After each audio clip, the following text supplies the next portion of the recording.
All right, boom. Now we're up to rational polynomial inequalities. And this is probably the most difficult type of inequality that you're gonna have to solve on your exam. Now, even though a rational polynomial inequality looks completely different compared to a quadratic inequality, the method for solving it is pretty much the same. So here we got x plus 2 over x minus 2 is greater than 0 or positive. And the reason why it's a rational polynomial is because you have one polynomial being divided by another one. All right, bet. Now I'm about to transform the function so that we can see why rational polynomial inequalities are solved just like quadratic inequalities. So if you notice, multiplication and division are one and the same. So we can change the rational polynomial form in the original x plus 2 over x minus 2 as x plus 2 times 1 over x minus 2, because this is the same function, it's just written in a different form. And then of course it's going to be greater than 0. So you can see when we multiply these two factors, we're going to get the original function. And notice how I said factors. We want factors because then we can construct an infinity table. So now that we got a factored form of the rational polynomial, now we can find our zeros. So x plus 2 is going to make the function 0, of course. And so we subtract 2 on both sides. The 2's cancel out and we get x equals -2 as one of the zeros of the function. Now pay attention to this part, because the second factor doesn't actually become 0.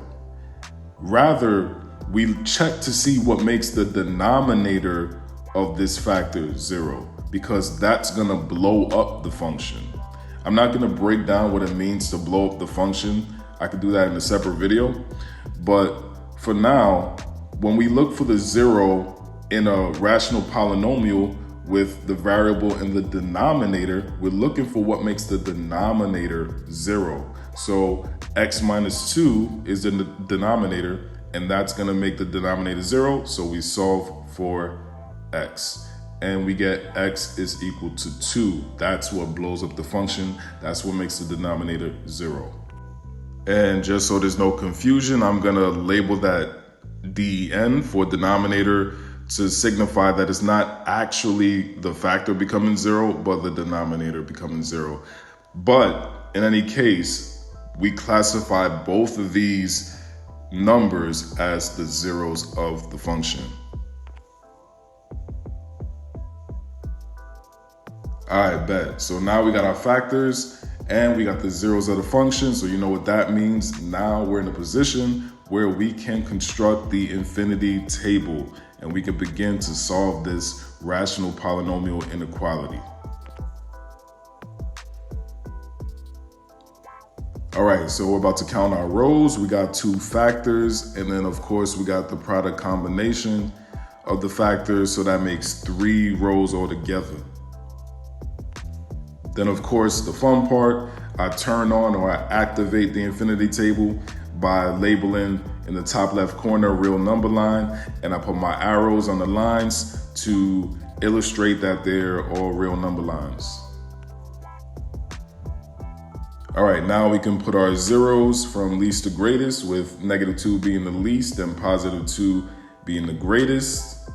And now we can start putting our factors in the first column, and then of course that product combination in the bottom row.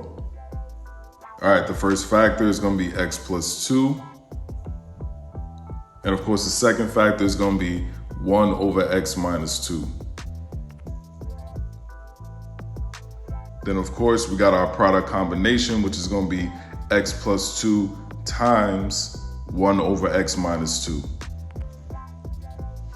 I bet the first 0 for the first factor is going to be -2, so we get our open dot under the -2. And for the second factor, which is the denominator 0, is going to be at +2. So we put our negative signs to the left and positive signs to the right of the dot. Negative times negative is positive, positive times negative is negative, and positive times positive is positive. Now, what do we want? We want the positives. So check for the positives, X for the negatives. We don't want the negatives. Now we can start writing our intervals. Line up the checkbox with the top. The top of this one is going to be negative infinity to negative 2. And for the second checkbox, it's going to be positive 2 to positive infinity.